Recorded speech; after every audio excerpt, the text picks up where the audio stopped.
but fish oil works in a symbiotic state with all the other minerals and products of the fish that we don't even know about that that are that our body requires for it to function properly. So certainly, I would recommend Green Pasture has a great product that I even take myself. I don't call it a supplement because I think it's just real food.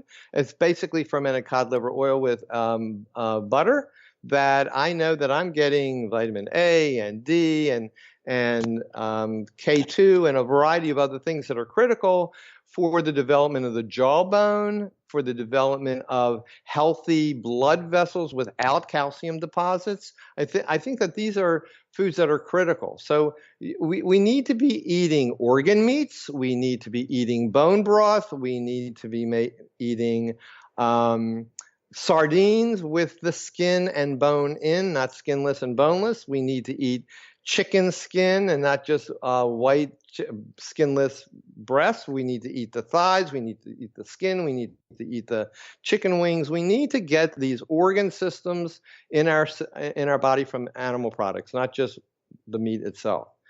There are certain minerals that we may be devoid of. Certainly, magnesium is always a problem. But if you can get adequate magnesium from vegetables, and as well as some seeds like pumpkin seeds, I think are high in magnesium. Certainly, dark chocolate is high in magnesium, which is a great food, even though it's kind of a treat and a snack. It is a great food. So these foods are very important. I'm not, like I said, not big on just buying a bottle of magnesium or a bottle of selenium or a bottle of vitamin A. I believe that we should be getting this in real food. I'm 100% with you on that. My only exception would be, I guess, if people live in northern climates and can't get vitamin D from the sun and they've tested and they know they're low and they're working with a practitioner, I can see certainly a time and a place for that. But I am 100% with you on get everything from food when you can. And in our house, for instance, we make sure to eat wild-caught sardines a few times a week. And a tip for moms listening, and I know even for adults, that can be like a scary food to try, but they're actually delicious when you get used to them. But we make like tuna salad type thing out of them with avocado oil mayo from Primal Kitchen and some Bubby's fermented pickle relish. So you're getting probiotics, you're getting avocado oil, and also some pieces of avocado. And it really just tastes like tuna salad, and the kids will eat it. I feel like that's a great way just to start off with kids to get those things in their diet, and it's cheaper than supplements because they have to eat anyway. But I'm 100% with you on that. Like, we can stick to food whenever possible, for sure. I totally agree. As a matter of fact, in my book, I have a section of original paleo recipes. When I say original, I created them, maybe 45 or so. And one of those is sardines for sardine haters. So it's basically a can of sardines, but we add a variety of things that disguise it and actually make it taste better, like blueberries, some Dijon mustard, some sunflower seeds, maybe some cultured sauerkraut, mix it all together. It's really tasty, and it's very healthy. Yeah, I found the more and more I've just adapted to real food, the more I crave things. Like, I'll have days where I crave sardines and anchovies and just like we'll eat those for lunch. And it reminded me actually of something else interesting I'd love to run by you, because you talked about like the dental plaques and biofilms and how those are important to the body. And I wonder if there's a connection. So what I've been experimenting with longer term fasting, like 5 to 7 days, a few times a year. And the idea there is that you are kicking your body into autophagy at some point, and it's killing off damaged tissues and like basically regenerating itself. And there's a lot of benefits to fasting, separate of oral health. But I'm curious, because a lot of people seem to, when they fast the first few times, their teeth and gums get sore. And it actually made me wonder if the body is like trying to balance out the mouth or to kill off any of the bad things and to rebalance that the mouth bacteria. And there's probably not much research on that because both of those are kind of new and maybe not connected, but I'm curious if you have an opinion on that. That's a good question about the mouth, and I have not had that experience, but I will tell you, I think that at least intermittent fasting and multi-day fasting is critical for health. If we want to go back to our ancestors, certainly they did not have breakfast, lunch, dinner, and 2 snacks. They sometimes went for a day or several days without eating. What fasting does is, like you said, it kills off some bad cells, but it also improves the mitochondria of cells. And this is a really critical subject. You know, the microbiome, the gut bacteria, have been the highest and hottest research area probably in the last 5 years in medicine. But I do believe that the mitochondria is becoming even more researched today for its anti-aging and health-producing benefits. Every cell in the body, with the exclusion of red blood cells, have mitochondria. So mitochondria are basically the battery of the cell. If you had a flashlight and you didn't put batteries in, you couldn't get the light to flash on. If you put healthy batteries, you have a bright light. If you continue to keep the light on, slowly it would dim, and it will still work as the batteries weaken until the batteries are completely dead, and then there's no light. So the mitochondria in the cells are the batteries to the cell.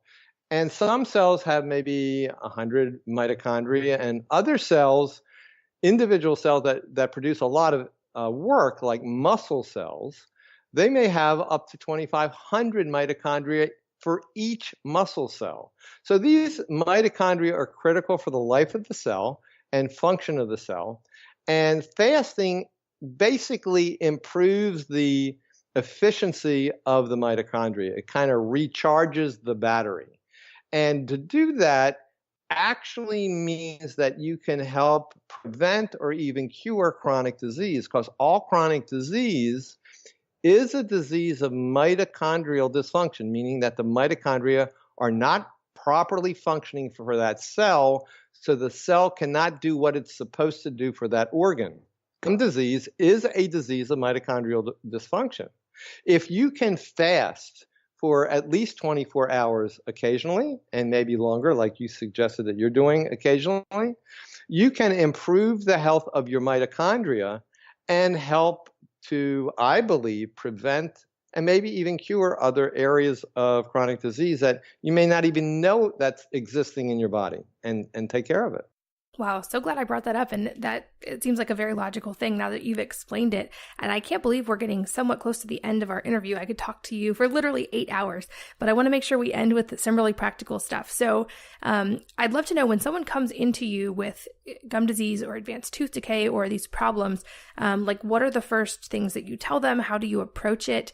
And then a follow-up to that question would also be like, how can we clean our mouths efficiently but safely? Like you mentioned, you don't shower with antibacterial, antimicrobial soaps. So what is the corollary of that for the mouth? What can we do that's safe? Sure. So for your first question, what do I tell my patients? I tell all my patients my little spiel, my shtick. I would say maybe 1% to 3% really believe what I'm saying because I have a traditional practice. But I talk about the gut. I talk about their health. I really want to know how they're doing overall. I tell them we're going to get into their mouth, but I tell them that there are sources in their body that are creating this gum disease that they have. As a periodontist, I treat gum disease, and we need to understand what's causing it. If I only were another periodontist telling them to brush harder and floss better and use an antimicrobial mouthwash to kill all this bacteria, I would not provide any benefit for my patient. I will tell them to do those things if we need to do them therapeutically to get the disease under control. But I always emphasize we need to make that gut healthy. And I am a big proponent of spore-based probiotics and vitamin K2, either in natural sources or in a supplement. And this would be a supplement that I would recommend if necessary, because they are critical for a variety of healthy gut bacteria that relates to the mouth as well as the rest of the body. And I do only emphasize spore-based probiotics because those are the only probiotics that have been proven to go through the acid of the stomach untouched and through the acids in the bile acid salts untouched, so that they can repopulate the small and large intestines. All other biotics generally are destroyed by the stomach acid and or the bile acids, and although they're producing lots of healthy metabolites that are beneficial for the gut, they will not reproduce because they're dead. And that's important. So I emphasize that, as well as K2. And K2 is an important nutrient because some recent studies have shown that K2 can actually revive weakened mitochondria, which is quite fascinating. So I can tell you some stories about that, but we're not going to get into that yet. As far as cleaning the mouth, here's what I recommend. I recommend brushing your teeth with a soft bristle toothbrush or an electric brush. I like electric brushes because I'm lazy and they're just more efficient. But make sure the bristles are angled at a 45-degree angle between the tooth and the gum. Think about the way the tooth and the gum comes together like the wall in your kitchen, where the wall and the floor come together. That little crevice where the wall and the floor come together is where all the dust wants to accumulate. So you might take a scrub brush at a 45-degree angle and scrub it horizontally to clean it. So that crevice is where the tooth and the gum come together. So that little crevice is where the unhealthy bacteria may accumulate. And if you take a soft brush and just gently brush horizontally, not hard, just gently, the soft bacteria just kind of peel away, then you'll be cleaning your mouth. You do not have to use toothpaste. Toothpaste is totally not necessary. But if you wanted to use something, I would dip the toothbrush in a little bit of coconut oil and a little bit of baking soda and brush. I would clean between the teeth. Floss is good between the contacts, but floss doesn't clean where the tooth meets the gum between the teeth very well. But there is a little device by a company called TP, and it's spelled TEPE, and it's available online. They make these little brushes that go between the teeth. They're all silicone. There's no metal or latex involved, and they're called Easy Picks from TP. And you go back and forth between the teeth at the gum line, just scrubbing, kind of like a baby bottle brush, but tiny, tiny, tiny. And it cleans the bacteria at the base of the tooth and the gum between the teeth. Toothbrushing will not get to that area. So those are the two ways to remove unhealthy bacteria from around the tooth and to remove excess unhealthy bacteria on the top of the tongue, which, by the way, is where 90% of the odor comes from. If you have odor in the mouth, you can get odor from active gum disease, but 90% of mouth odor, if it's not from the gut and the foods that you've been eating, comes from the top of the back of the tongue. So you want to clean that.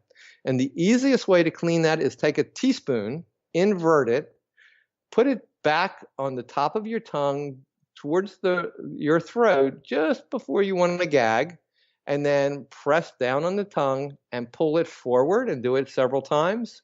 You'll see a kind of a little milky fluid accumulating in the curvature of the spoon. That milky fluid is a combination of overgrown bad bacteria as well as decaying food and other products. If you wanted to prove that this would be odorous, not pleasant, I'm just going to suggest this. You could take it and either put it on the wrist of your hand or put it in a paper towel, let it dry a little bit, and then take a whiff of it, and that's what your breath smells like. How's that sound? So are you a fan at all of any of the like tongue cleaner devices that work similarly? Yeah, tongue cleaning devices are okay. You just have to buy them. Why not take a teaspoon that you have in your kitchen, invert it, and use it? Actually, I like a teaspoon because it's easier to use, I think. And because of the cupping effect of the teaspoon, it collects this liquid, this milky fluid that you just wash away in your sink. So it's very easy to use, but you can use tongue scrapers. That's fine. Interesting. And back to the earlier part of the discussion, I know that's another commonality in people when they fast, especially for a few days, is that they'll get an excess of that white buildup on the tongue, which they think is largely part of the body, like removing things and working through things. But I thought that's really fascinating and a good tip, especially for anyone who tries fasting and ends up with extra buildup on their tongue during that time. And I know that you have an amazing book, which is on my Kindle, and I've been reading it. It will be linked in the show notes. But can you talk about your book and your website a little bit? Sure. So Crazy Good Living, my publisher released it, the print edition, I think October of last year. It's based on ancestral nutrition from a periodontist, my perspective. So I'm starting in the mouth. Most people talk about nutrition, but they only talk about the food that we're eating and they immediately get to the gut. Somewhere along the line, it has to get to the gut. And the way to do that, you have to chew it and eat it and how it's starting to get digested in the mouth. So I talk about the mouth. I talk about how this food is getting into your body. It's basically a paleo ancestral approach. as far as eating is concerned, anti-inflammatory, nutrient-dense foods. But I also talk about my 4 pillars of health, which is